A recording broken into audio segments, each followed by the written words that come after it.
गुरु ग्रंथ साहिब को सिखों का अंतिम गुरु क्यों कहा जाता है? इसमें क्या क्या लिखा है? आइए जानते हैं इसके बारे में। गुरु ग्रंथ साहिब सिख समुदाय का एक धार्मिक ग्रंथ है। इसे केवल धार्मिक ग्रंथ ही नहीं, सिख धर्म का अंतिम और जीवित गुरु भी माना जाता है। 10वें गुरु गुरु गोविंद सिंह ने वर्ष 1708 में अपनी मृत्यु से पहले घोषणा कर दी थी कि उनके बाद कोई व्यक्ति गुरु नहीं होगा और गुरु ग्रंथ साहिब आखिरी गुरु होंगे। गुरु ग्रंथ साहिब सूक्तियों, दोहों, शब्दों और दूसरे लेखों का एक संग्रह है। इनमें सिख गुरुओं की रचनाएं तो हैं ही, हिंदू और मुसलमान विद्वानों की लिखी पंक्तियों को भी शामिल किया गया है। इसमें सिख धर्म के गुरुओं की कही बातें लिखी हैं, जिसे गुरबानी यानी गुरु की वाणी कहा जाता है। मान्यता है कि ये ईश्वर की कही बातें हैं और इसलिए उनमें कुछ भी गलत नहीं है। ये पंजाबी भाषा की लिपि गुरमुखी में लिखी गई है। माना जाता है कि गुरमुखी लिपि ईश्वर के मुख से निकली है, इसलिए गुरु ग्रंथ साहिब को वैसा ही आदर दिया जाता है जैसा कि किसी इंसानी गुरु को दिया जाता। इसे गुरुद्वारों के प्रार्थना कक्ष में रखा जाता है। कोई भी वो इमारत जिसमें गुरु ग्रंथ साहिब की प्रति रखी हो, उसे गुरुद्वारा माना जाता है।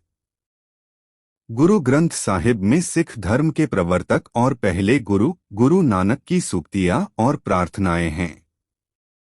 इनको दूसरे गुरु गुरु अंगद और पांचवें गुरु गुरु अर्जन देव ने सहेजा और संकलित किया। गुरु ग्रंथ साहिब में 1430 पन्ने हैं और इसकी हर प्रति और हर पन्ना एक जैसा होता है। गुरु ग्रंथ साहिब में 5894 शब्द हैं। इनमें से 974 शब्द गुरु नानक के हैं, 62 दूसरे गुरु के, 907 तीसरे, 679 चौथे और 115 शब्द नवे गुरु के हैं। इनके अलावा इसमें कुछ ऐसे हिंदू और मुस्लिम रचनाकारों के दोहों को भी शामिल किया गया है जो मानते थे कि ईश्वर एक है। इनमें कबीर, रविदास और बाबा फरीद की कुछ रचनाएं शामिल हैं। इनमें सबसे ज्यादा 541 दोहे कबीर के हैं। साथ ही पिछड़े समुदाय के कुछ रचनाकारों की पंक्तियां भी शामिल की गई हैं, जो दर्शाता है कि सिख धर्म में सबको शामिल किया गया। आदि ग्रंथ में पहले 5 गुरुओं और 9वें गुरु के अलावा गुरु अर्जन देव के दौर में गुरु ग्रंथ साहिब का संकलन 1604 में पूर्ण हुआ और इसे अमृतसर के स्वर्ण मंदिर में स्थापित किया गया। ये मूल प्रति कई भाषाओं में लिखी गई है, जो दर्शाता है कि इसे कई लेखकों ने लिखा। गुरु ग्रंथ साहिब की हर प्रति एक समान है। इसे स्वरूप कहा जाता है। गुरु ग्रंथ साहिब का पहला शब्द मूल मंत्र कहा जाता है। ये सिख धर्म की मूल आस्था को दर्शाता है। ये एक ईश्वर में आस्था को स्वीकार करता है।